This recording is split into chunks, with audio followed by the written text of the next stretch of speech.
Halo, selamat siang anak-anak semua. Senang sekali bisa berjumpa kembali dengan kalian semua di acara PA Anak GRI Bandung. Dan hari ini adalah tema yang spesial berkaitan dengan Imlek yang beberapa hari lalu mungkin sebagian kita merayakan. Imlek itu apa sih? Tahun baru tapi menurut kalender China ya. Sehingga kalau di Imlek biasanya apa yang kita lakukan? Kalau mungkin yang merayakan biasanya kita akan mengatakan kongsi ya. Kungsi artinya selamat ya, selamat sudah memasuki tahun yang baru. Biasanya disertai doa dan harapan, semoga di tahun ini ada kelimpahan, ada kebahagiaan yang menyertai kamu. Itu yang didoakan. Tapi di dalam kepercayaan kita umat Kristen, kita bersyukur ya bahwa ada jaminan indah. Tidak peduli keadaan susah atau senang, keadaan berlimpah atau mungkin di dalam kesulitan. Kita punya satu pengharapan di dalam Yesus ya. Kita akan menyanyikan satu lagu yang akan kita nyanyikan di dalam PA hari ini, yaitu berjudulnya Yesus Segala-galanya. Nah, Ibu Guru mau ajak kita sama-sama lihat teksnya, tapi teks di dalam bahasa Inggrisnya saja ya. Kita akan nyanyikan nanti bait ke-1 teks berbahasa Indonesia, lalu bait kedua kali kedua kita akan nyanyikan dalam bahasa Inggrisnya. Ketika di Inggrisnya, bahasa Inggrisnya, terjemahan Inggrisnya dikatakan apa? Jesus is all the world to me. My life, my joy, my all. Betulkah? Apakah Yesus adalah segala-galanya bagi kita? Kesukaan kita bukanlah dilihat, ditentukan oleh keadaan yang baik-baik saja, lurus-lurus saja, banyak uang, sehat, maka baru kita berbahagia. Atau apapun situasi, apapun dalam hidup kita, kita boleh berkata, aku bahagia karena ada Yesus di dalam hidupku. Mari kita sama-sama latih lagu ini, kita coba latih bait dalam bahasa Indonesianya, satu bait saja.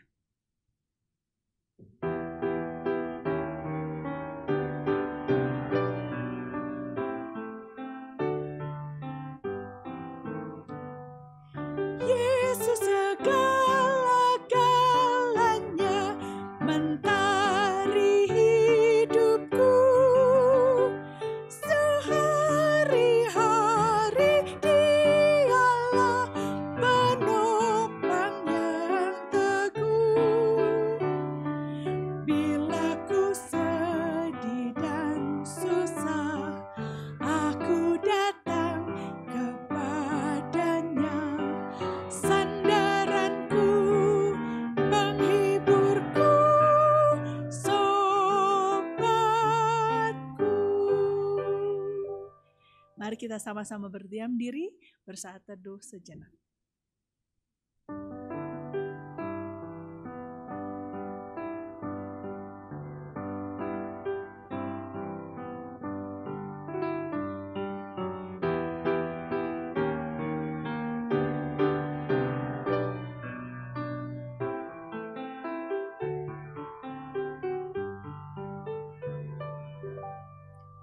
Tuhan Yesus, kami bersyukur, berterima kasih untuk hari demi hari Engkau yang pimpin dan menyertai kami. Tuhan, biarlah kami boleh mengenal Tuhan dengan benar.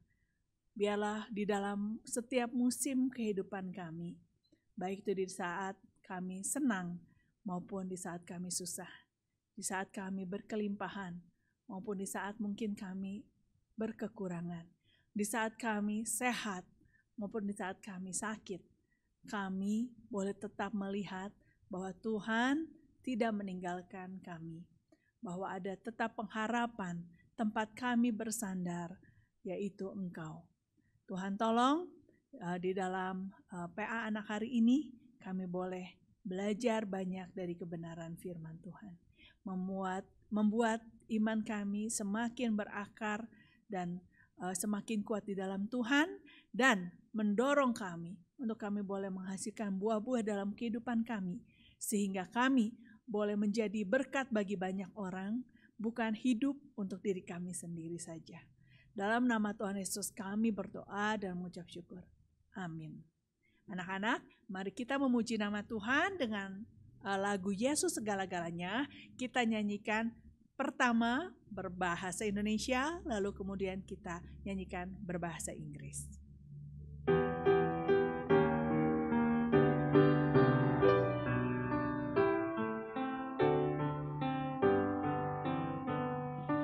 Yesus segala-galanya, mentari hidupku, sehari-hari Dialah penopang yang teguh. Bila ku sedih dan susah, aku datang kepadanya. Sandaranku, penghiburku, sobatku. Jesus is all the world to me, my life, my joy, my all. He is my strength from day to day. Without Him I will fall. When I am safe, to Him I go. No other can cheer me so. When I am sad, He makes me glad. He's my friend. Mari kita sama-sama mendengarkan firman Tuhan hari ini. Halo anak-anak sekalian, kita berjumpa lagi di dalam PA Anak. Dan hari ini adalah PA Anak yang spesial. Spesial apanya? Spesial karena kita akan berbicara tentang satu tema yang spesial, yaitu tentang Tahun Baru Imlek. Nah anak-anak sekalian, selamat Tahun Baru Imlek bagi kalian semua yang merayakan. Dan kita akan membahasnya bagaimana ya Tahun Baru Imlek itu dengan kekristenan. Kita sebagai orang Kristen, tetapi kita juga adalah orang-orang yang memiliki budaya dan kita menjalankannya di dalam Tahun Baru Imlek. Mari kita sebelum kita sama-sama merenungkan firman Tuhan pada kesempatan hari ini, kita akan berdoa terlebih dahulu. Mari kita berdoa. Bapa di surga, kami bersyukur untuk anugerah yang Tuhan berikan, kebudayaan yang Tuhan berikan menjadi hikmat turun-temurun dari leluhur sampai kepada kami saat ini ketika kami menjalankannya. Dan kiranya Tuhan memberkati kami untuk kami bisa menjalankannya, bertanggung jawab di hadapan Tuhan. Dan kami mohon Tuhan yang memimpin pembahasan kami pada kesempatan hari ini. Terima kasih Tuhan untuk anugerah-Mu. Di dalam nama Tuhan Yesus Kristus kami berdoa. Amin. Anak-anak sekalian, perayaan Imlek ini sudah dirayakan begitu lama oleh seluruh orang keturunan tradisi Tionghoa dari berbagai macam tempat, dan ini sudah dilakukan bergenerasi-generasi. Sudah lama sekali anak-anak sekalian. Tetapi ada hal-hal yang menarik yang akan kita bahas hari ini, khususnya adalah apa artinya ya ketika seorang menerima angpau. Anak-anak mungkin pernah lihat ya, ada angpau, yaitu artinya adalah amplop merah arti angpau. Kenapa amplopnya mesti merah? Anak-anak gak boleh kalau kita sedang di dalam perayaan Imlek kita kasih pakai amplop putih. Meskipun dalamnya tetap sama uang, tetapi tidak boleh pakai amplop putih. Tidak boleh pakai amplop biru. Tidak boleh pakai amplop hijau. Mereka akan memberikannya pakai amplop merah. Kenapa harus amplop merah? Nah hari ini kita akan bahas dan bagaimana kita bisa bersyukur kepada Tuhan ketika kita merayakan Imlek. Mari kita membaca Alkitab kita terlebih dahulu dari Kolose 3 ayat yang ke-17. Kolose 3 ayat yang ke-17. Bapak akan membacakan di dalam Alkitab terjemahan baru edisi yang kedua. Kolose 3 ayat yang ke-17. Bapak akan bacakan. 1, 2, 3. Segala sesuatu yang kamu lakukan dengan perkataan atau perbuatan, lakukanlah semuanya itu dalam nama Tuhan Yesus sambil mengucap syukur melalui Dia kepada Allah Bapa. Sekali lagi, segala sesuatu yang kamu lakukan dengan perkataan dan perbuatan, Lakukanlah semuanya itu dalam nama Tuhan Yesus sambil mengucap syukur melalui Dia kepada Allah Bapa. Nah, anak-anak sekalian, kita melihat bagaimana perayaan Imlek ini dirayakan menjadi satu penyambutan yang begitu besar terhadap musim panen.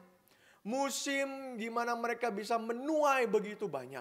Musim mereka bersuka cita dan sebagainya. Sehingga ini menjadi satu tanda dari awal tahun yang baru.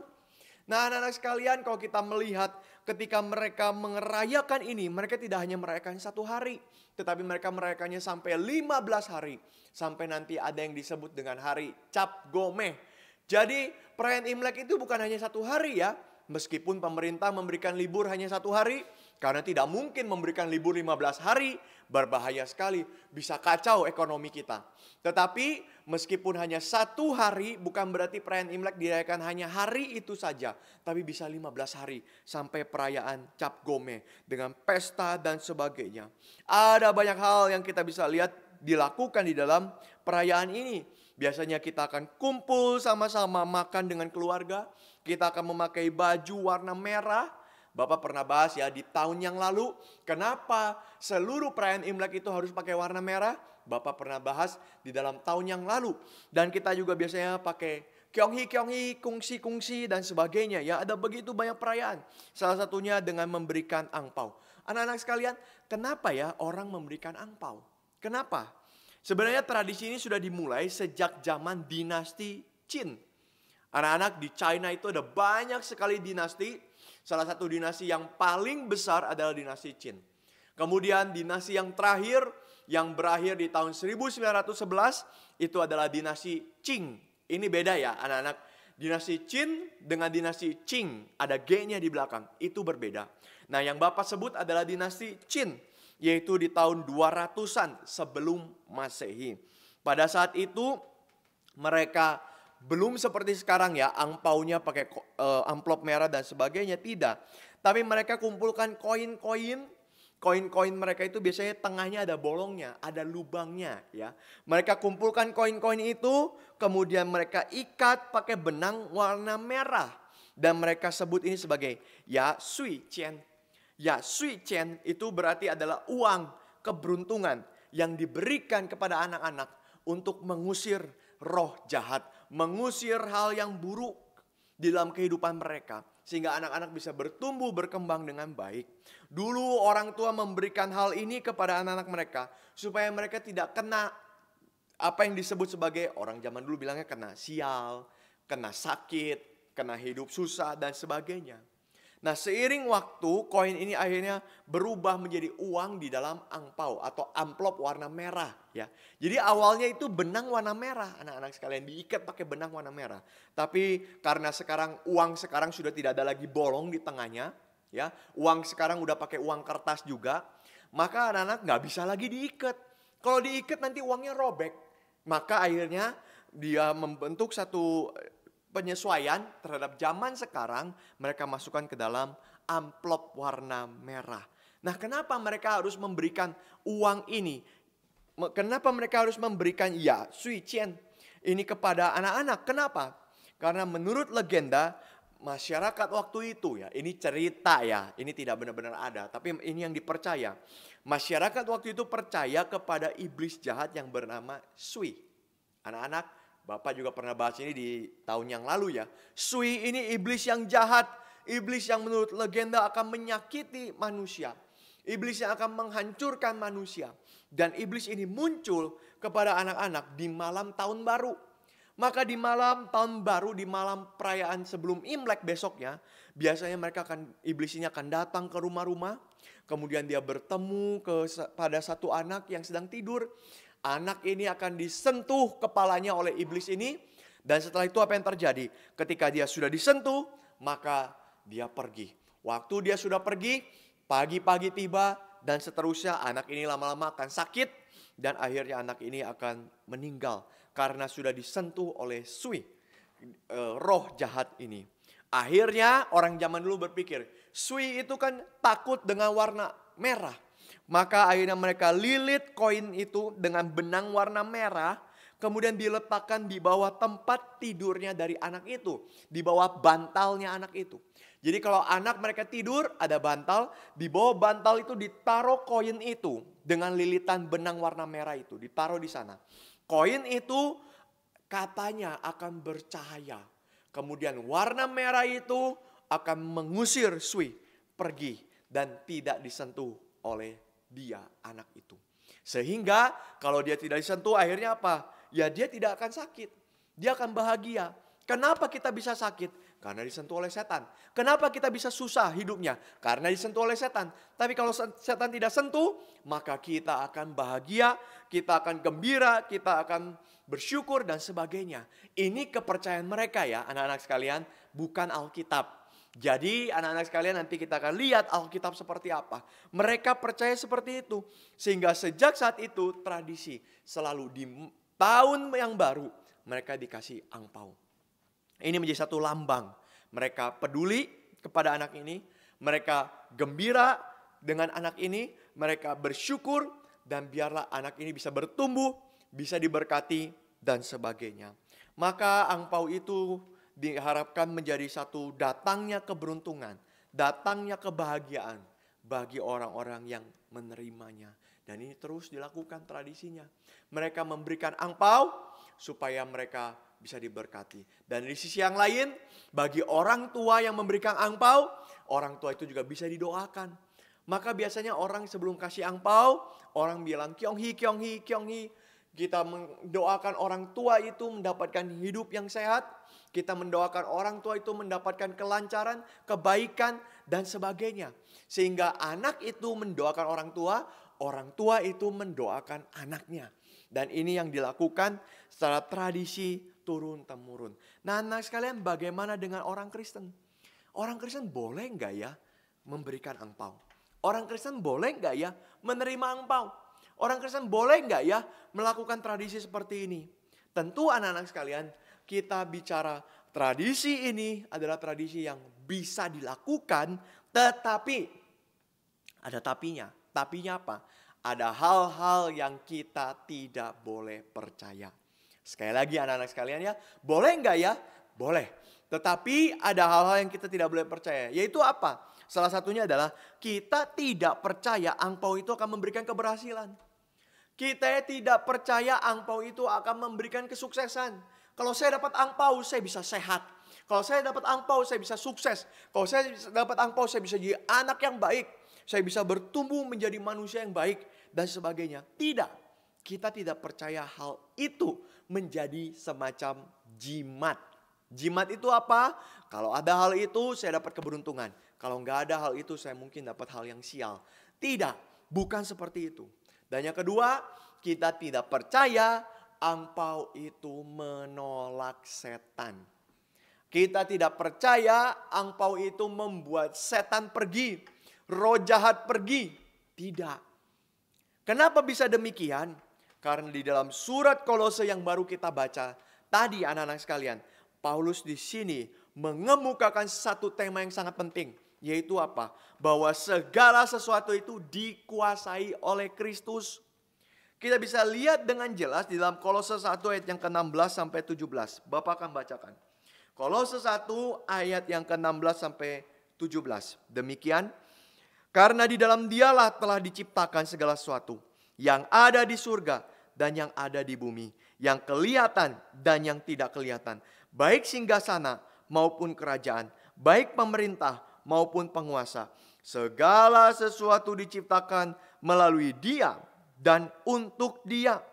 Ia ada terlebih dahulu daripada segala sesuatu dan segala sesuatu menyatu di dalam Dia.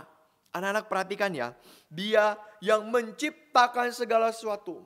Dia yang menciptakan menjadi sumber dari segala sesuatu. Dari hal yang kelihatan sampai hal yang tidak kelihatan.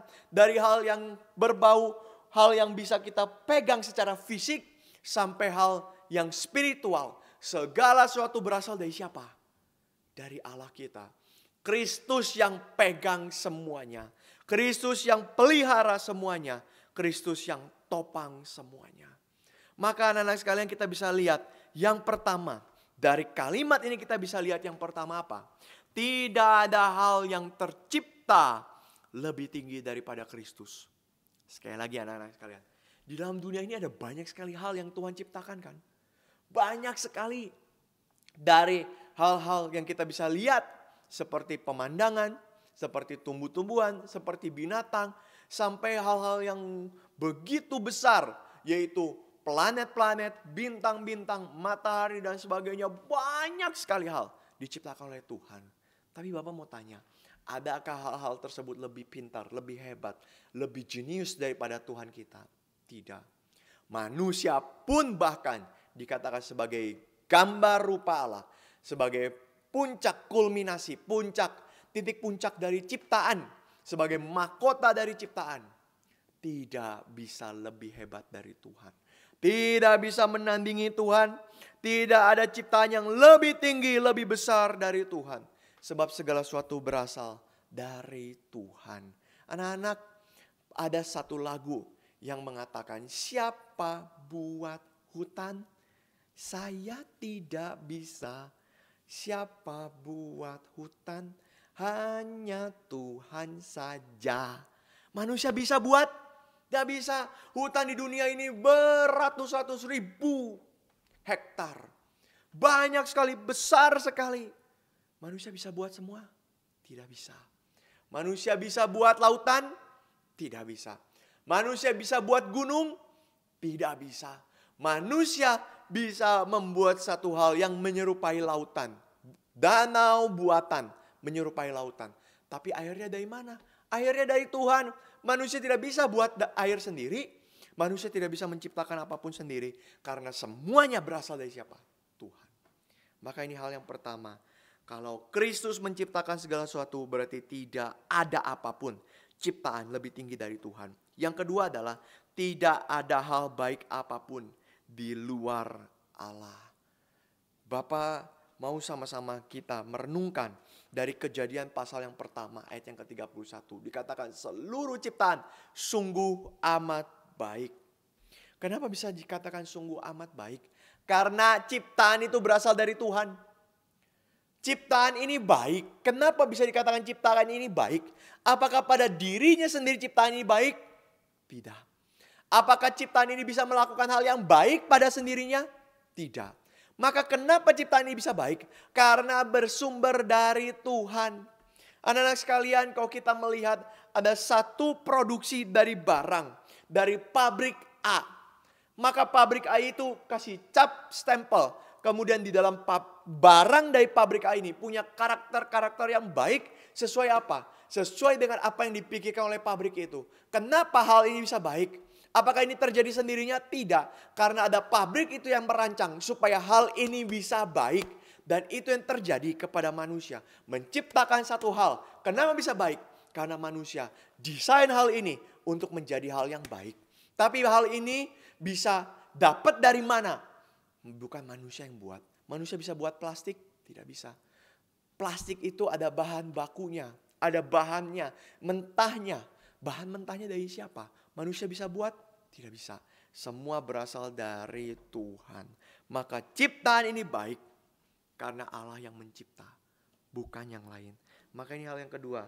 Karena Kristus yang menciptakan semuanya. Maka tidak ada hal baik di luar Tuhan. Hanya Dialah yang ciptakan. Kenapa dunia ini begitu indah? Karena Allah kita, Allah yang indah. Dunia ini hanya merefleksikan Allah yang indah. Maka ini hal yang kedua. Yang ketiga anak-anak sekalian, kalau begitu tidak ada apapun dalam dunia ini yang bisa hidup tanpa Allah. Sekali lagi, tidak mungkin apapun di dalam dunia ini bisa hidup tanpa Allah. Anak-anak pernah dengar ada lagu, Dia peliharakan burung, juga peliharakanku. Ini diambil dari Injil. Alkitab mengatakan bahwa Tuhan memelihara burung. Burung itu sangat lemah. Anak-anak pernah lihat burung itu sangat kecil, sangat lemah. Bapak pernah lihat ada seekor burung yang sedang terjatuh di lantai. Dan ini adalah anak dari burung. Burung begitu lemah. Waktu dia jatuh di lantai, dia bisa berdiri sendiri? Susah. Dia bisa langsung terbang? Susah. burung begitu lemah. Dan seringkali burung itu sekali gigit oleh predator, oleh pemangsa, langsung burung itu mati. Begitu lemah. Tapi kita melihat anak-anak sekalian, burung berterbangan dari satu rumah ke rumah yang lain. Dari gereja, dari kantor, dari sekolah. Semua ada burung-burung berterbangan. Siapa yang kasih dia makan? Siapa? Burung yang begitu lemah. Tapi Tuhan yang pelihara. Maka kita lihat anak-anak sekalian, perhatikan ini.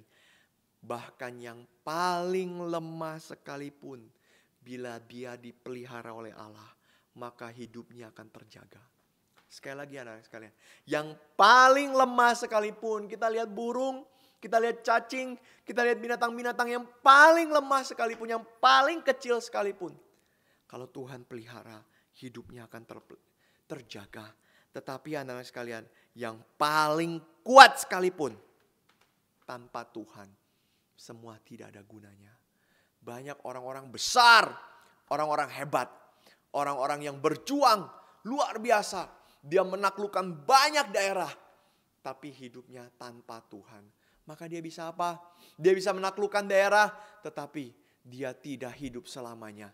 Akhirnya daerahnya terpecah-pecah. Dan sampai sekarang, kalau kita melihat, di manakah pemimpin-pemimpin besar itu? Di manakah jenderal-jenderal besar itu? Di manakah raja-raja yang besar, yang begitu hebat? Di manakah manusia yang merasa diri paling hebat di dalam dunia ini? Semua hilang, semua sudah tidak ada.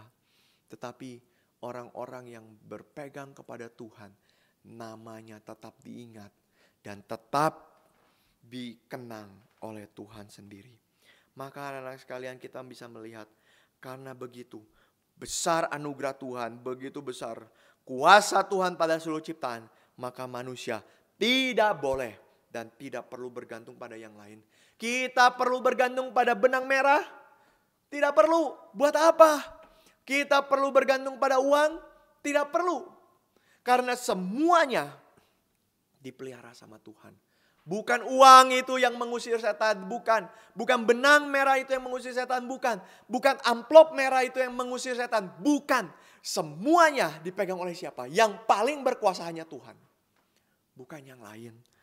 Maka anak-anak sekalian, Tuhan begitu berkuasa. Bahkan dia bukan hanya berkuasa pelihara kita, dia pun tebus kita. Kristus mati di atas kayu salib buat kita. Anak-anak, apa maksudnya? Tanpa Kristus, ciptaan dalam dosa dan dalam kehancuran. Sekali lagi anak-anak sekalian, tanpa Kristus seluruh ciptaan ini dalam dosa dan kehancuran. Kita melihat di dalam Kejadian pasal yang ketiga. Apa yang terjadi anak-anak sekalian? Waktu Adam dan Hawa berdosa, Tuhan mengatakan, terkutuklah tanah karena engkau.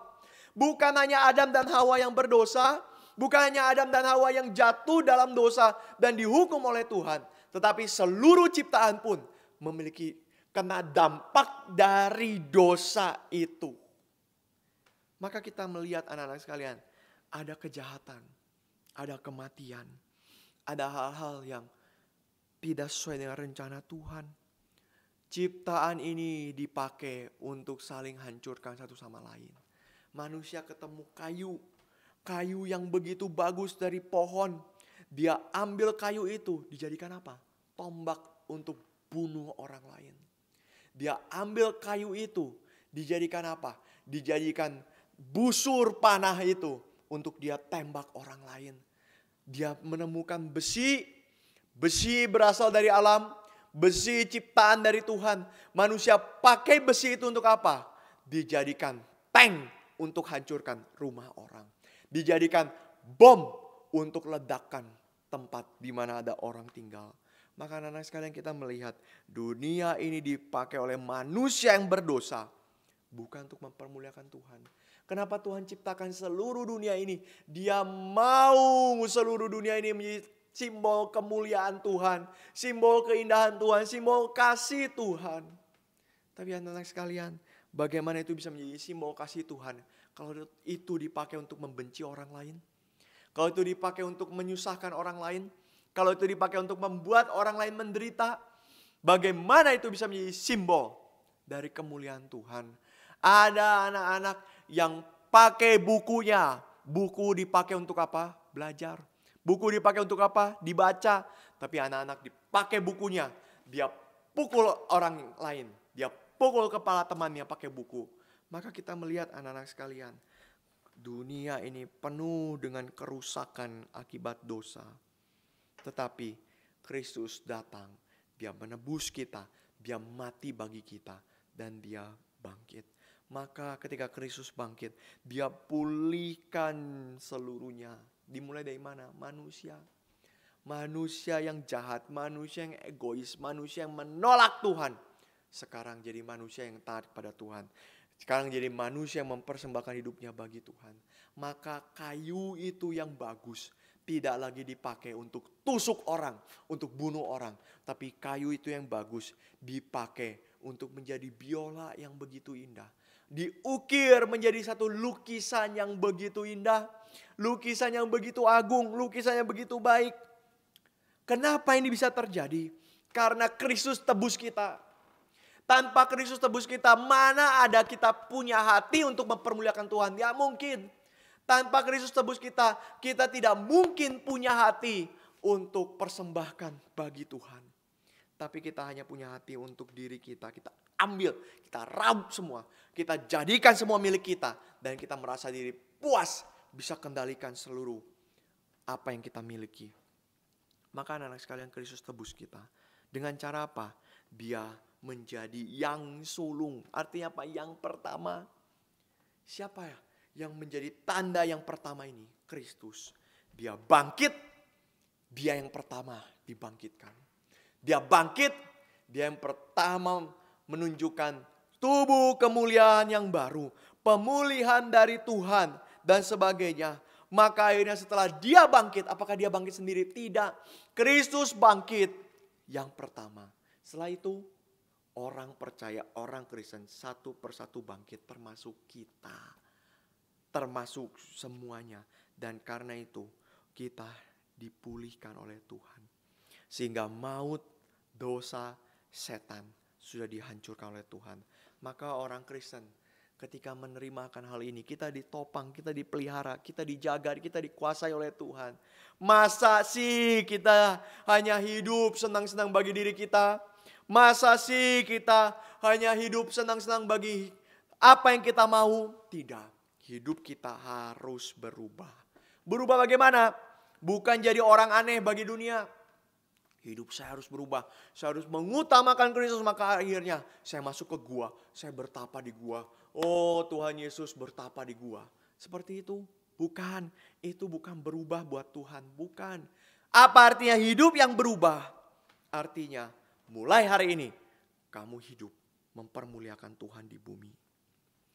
Mulai hari ini kamu kerjakan perintah Tuhan. Untuk apa? Mengembangkan bumi. Memelihara bumi.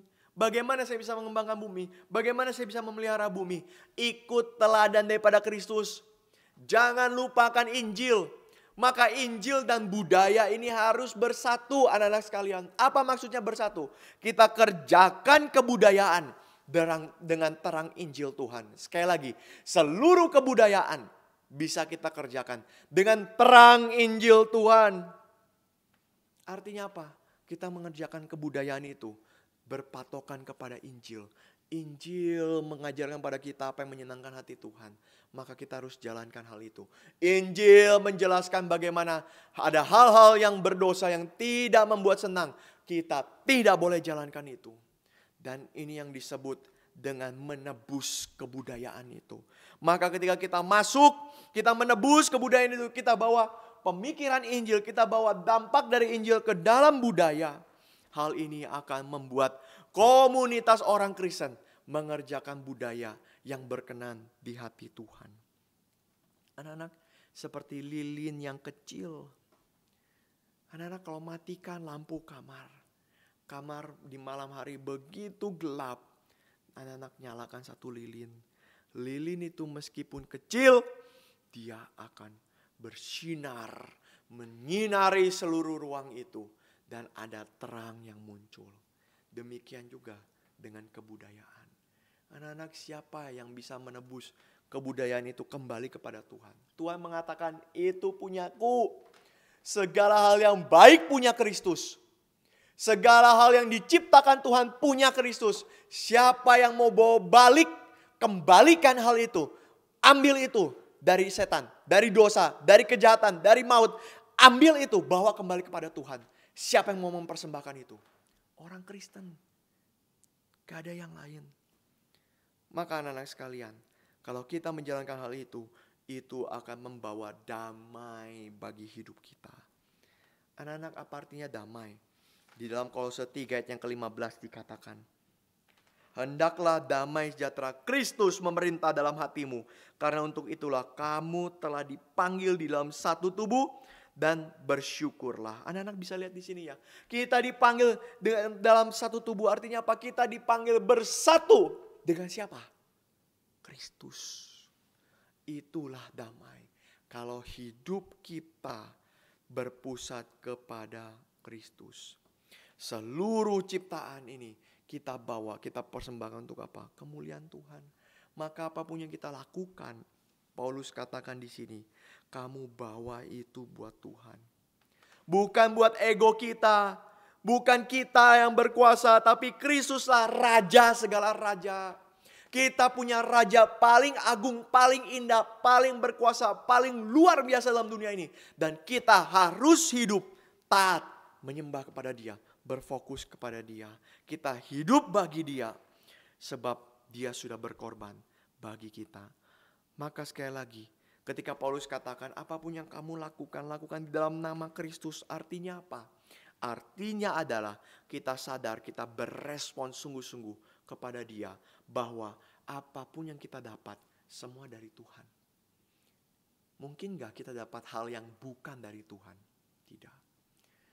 Mungkinkah ada hal yang baik di luar Tuhan? Tidak. Maka kalau kita dapat hal yang baik, kita dapat hal-hal anugerah Tuhan, berkat, segala macam hal yang kita dapatkan, kita harus apa? Bersyukur kepada Tuhan. Karena Tuhan yang izinkan itu terjadi. Karena Tuhan yang berikan itu kepada kita, bukan yang lain. Kita tidak perlu bersyukur kepada yang lain.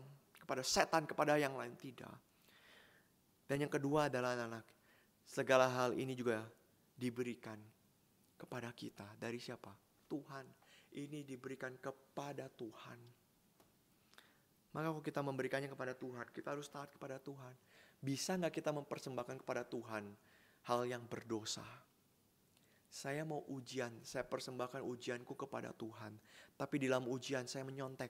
Saya mencuri jawaban dari orang lain. Bisa gak saya persembahkan kepada Tuhan? Tidak.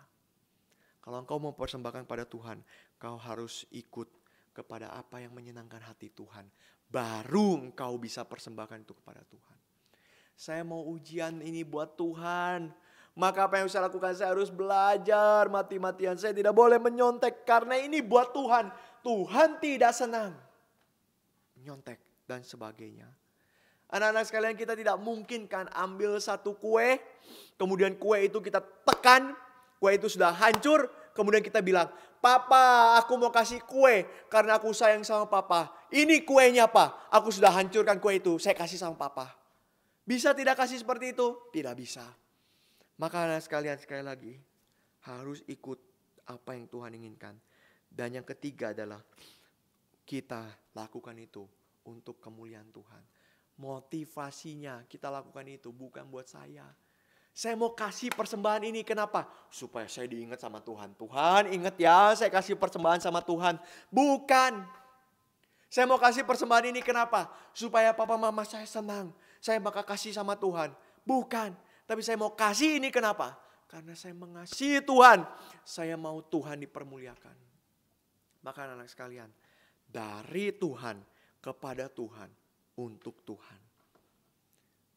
Kita harus melakukan akan hal ini. Itulah yang disebut lakukan segala sesuatu di dalam nama Kristus.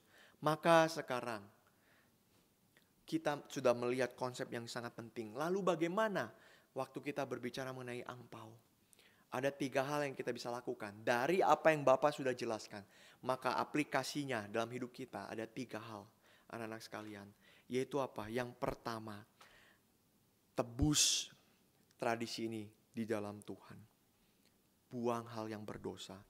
Boleh tidak ambil angpau, boleh. Boleh tidak bagikan angpau, boleh. Tapi kita lakukan itu sesuai dengan kehendak Bapa. Kehendak Bapa itu apa? Jangan kita lakukan itu dengan dosa. Jangan kita, saya kalau dapat ini, saya dapat kesuksesan, saya dapat diberkati Tuhan dan sebagainya. Saya tidak mungkin gagal, tidak mungkin sakit. Tidak, bukan. Segala hal yang berdosa harus dibuang. Kita dapat angpau ini sebagai rasa cinta kasih dari keluarga kita. Ya, betul. Itu tidak masalah. Saling mengasihi dan sebagainya. Ada yang memberi, ada yang menerima. Itu prinsip yang Alkitab katakan. Tapi kita tidak percaya ini akan membawa hoki, orang bilang. Bawa hoki, bawa keberuntungan bagi kita. Tidak. Kita tidak percaya hal ini akan mengusir setan. Mengusir sui. Tidak juga. Maka hal yang pertama anak-anak sekalian. Waktu engkau melihat satu budaya, lihat itu. Ini tidak hanya untuk Imlek, semua budaya. Lihat mana yang sesuai dengan kehendak Tuhan, mana yang tidak. Jalankan yang sesuai dengan kehendak Tuhan. Yang tidak perlu. Kita nggak perlu percaya sama sui dan sebagainya. Kita tidak perlu percaya itu mesti dililit dengan benang merah atau bagaimana. Tidak. Ya. Tapi kita bisa jalankan tradisi ini dengan hati yang bersyukur pada Tuhan. Yang kedua anak-anak sekalian. Kalau hati kita bagi Kristus, hidup kita bagi Kristus. Waktu kita dapat uang, apa yang harus kita lakukan? Bersyukur kepada Tuhan. Karena kita dapat ini sebagai anugerah dari Tuhan, sebagai berkat dari Tuhan, maka kita harus persembahkan, kasih persembahan sama Tuhan. Bapak tidak katakan semua angpau itu, uang itu kalian persembahkan sama Tuhan, ya tidak. Kalau kalian mau lakukan itu dengan hati mengasihi Tuhan, itu terserah kalian. Tapi yang jelas, jangan jadikan angpau ini semuanya diambil untuk saya sendiri, jangan. Minimal kasih perpuluhan sama Tuhan. Saya sudah dapat angpau, saya hitung angpaunya berapa. Oh jumlahnya sekian, saya ambil minimal perpuluhannya. Persepuluhnya saya ambil, saya kasih sama Tuhan. Kalau kalian mau kasih sama Tuhan, persembahan kepada Tuhan lebih besar, boleh. Kalian masukkan ke kantong persembahan. Atau kalian berikan ke gereja, atau bagaimana. Kalian bisa persembahkan itu bagi Tuhan. Untuk pekerjaan Tuhan, untuk pelayanan Tuhan. Bukan untuk diri sendiri. Saya dapat angpau, saya dapat angpau, saya bisa dapat mainan. Ingat, sebelum beli mainan, sebelum beli yang lain, kasih persembahan sama Tuhan. Kita belajar, hati kita dididik. Tuhan yang pertama, Tuhan yang utama, bukan yang lain. Setelah itu kalian sudah kasih persembahan sama Tuhan. Mungkin kalian mau pakai uang itu untuk yang lain. Silahkan bersyukur kepada Tuhan. Maka ini hal yang kedua. Angpau itu bukan untuk diri saya saja. Yang ketiga adalah kita bisa menjalankan ini dengan cinta kasih. Bukan dengan kebencian. Waktu kalian dapat angpau itu, kalian bersyukur, kalian berterima kasih kepada orang itu. Kalian harus ingat juga bagaimana ada orang-orang lain yang kesulitan. Angpau itu bukan untuk diri sendiri saja. Meskipun kita bisa mengaturnya untuk kita tabung dan sebagainya, betul. Tapi kita bisa kasih persembahan kepada Tuhan. Kita juga bisa memberi kepada orang lain yang membutuhkan. Kita jangan menjadi orang yang kikir, yang pelit, yang merakus, ambil semuanya buat diri kita. Jangan. Belajar ya untuk mengasihi orang. Bagaimana kalau orang tidak kasih kepada kita? Kadang-kadang di dalam keluarga kita, ada keluarga yang bisa memberi angpau, ada keluarga yang tidak bisa kasih angpau. Ada keluarga yang tidak kasih sama kita. Gimana? Jangan benci dia. Ada orang-orang yang, saya dapat angpau dari bapak ini, dari om ini, dari tante ini, dari suk-suk ini, dari ii ini. Saya dapat angpau, saya buka angpaunya. Wah, uangnya besar, puji Tuhan. Saya sayang sekali sama dia. Tapi ada suk-suk, ada ii, ada om, ada tante yang tidak kasih angpau. Dia tidak kasih saya angpau. Saya tidak mau dekat-dekat sama dia. Ngapain saya dekat-dekat sama dia? Dia bukan keluarga saya, jangan-jangan. Saya tidak suka sama dia. Anak-anak, boleh gak seperti itu? Jangan. Kenapa? Kalau engkau melakukan hal itu, hatimu bukan buat Tuhan, hatimu untuk uang itu. Engkau disetir jadi hamba uang, hamba mamon. Kalau uang itu datang, engkau senang. Kalau uang itu tidak datang, engkau benci sama dia. Itu bukan orang Kristen. Itu bukan orang Kristen. Maka anak-anak sekalian kita melihat, kalau ada keluargamu yang bisa kasih kamu angpau, terima kasih, bersyukur sama Tuhan. Kalau tidak, doakan dia juga. Kau tidak boleh kasih perbedaan. Dia kasih angpau, saya senang. Dia tidak kasih angpau, saya tidak senang. Tidak boleh ya. Tuhan tidak bilang itu. Yang Tuhan bilang apa? Kasihilah semua orang. Karena Kristus juga mengasihi semua orang. Kalau Kristus mengatakan hal seperti itu kepada kita, bagaimana ya? Kita tidak pernah kasih apapun sama Tuhan. Tuhan tidak mau kasih hidupnya bagi kita. Bagaimana? Mati kita. Tapi Kristus tidak lakukan itu. Maka kita pun tidak boleh lakukan itu. Kita dapat angpau dari dia atau tidak. Kita dapat uang yang besar dari dia atau tidak. Semua sama-sama kita kasihi, sama-sama kita doakan. Karena hati kita bukan bergantung pada angpau itu. Tapi hati kita bergantung sama Tuhan. Hati kita mempermuliakan Tuhan. Maka anak-anak ingat hal ini ya. Dan kiranya anak-anak sekalian yang sudah dapat angpau, yang akan dapat angpau, perhatikan hal ini. Pikirkan hal ini baik-baik. Dan jadikan momen kesempatan perayaan Imlek ini sebagai perayaan mengucap syukur kepada Allah. Bagaimana kalau di keluarga saya tidak merayakan Imlek? Nggak apa-apa. Nggak perlu juga kalian jadi bagi-bagi angpau. Nggak perlu juga. Kalau orang tua kalian mau ikut bagi-bagi angpau, silakan. Tapi kalau tidak, jangan minder. Yang penting apa? Pemberian angpau ini menjadi tanda keluarga saling mengasihi. Kalau keluarga kita tidak punya tradisi itu, nggak apa-apa. Yang penting kamu saling mengasihi dengan keluargamu. Dan itu yang firman Tuhan, itu yang Alkitab katakan. Kalau hidupmu sudah berfokus hanya kepada Tuhan. Dan bagi Tuhan saja seluruh kemuliaan. Amin. Mari kita berdoa anak-anak. Bapa di dalam kerajaan surga, kami bersyukur, kami belajar tentang tradisi memberikan angpau ini. Dan tradisi dari perayaan Imlek ini. Dan kami berdoa, kiranya Tuhan memberkati setiap kami untuk bisa bertumbuh. Dan melalui momen ini kami bisa saling mengasihi satu sama lain. Dan sungguh kami bisa mengucap syukur terus kepada Tuhan. Terima kasih Tuhan, ajarlah hati kami bersyukur padamu, ajarlah hati kami hidup bagimu. Terima kasih Tuhan. Di dalam nama Tuhan Yesus Kristus kami berdoa. Amin. Sampai bertemu lagi anak-anak sekalian. Tuhan memberkati kita. Bersyukur untuk firman Tuhan yang boleh kita dengarkan hari ini. Mari kita sama-sama meresponi pemberitaan firman Tuhan dengan menyanyikan lagu Yesus segala-galanya. Kita nyanyikan dalam versi bahasa Inggrisnya saja.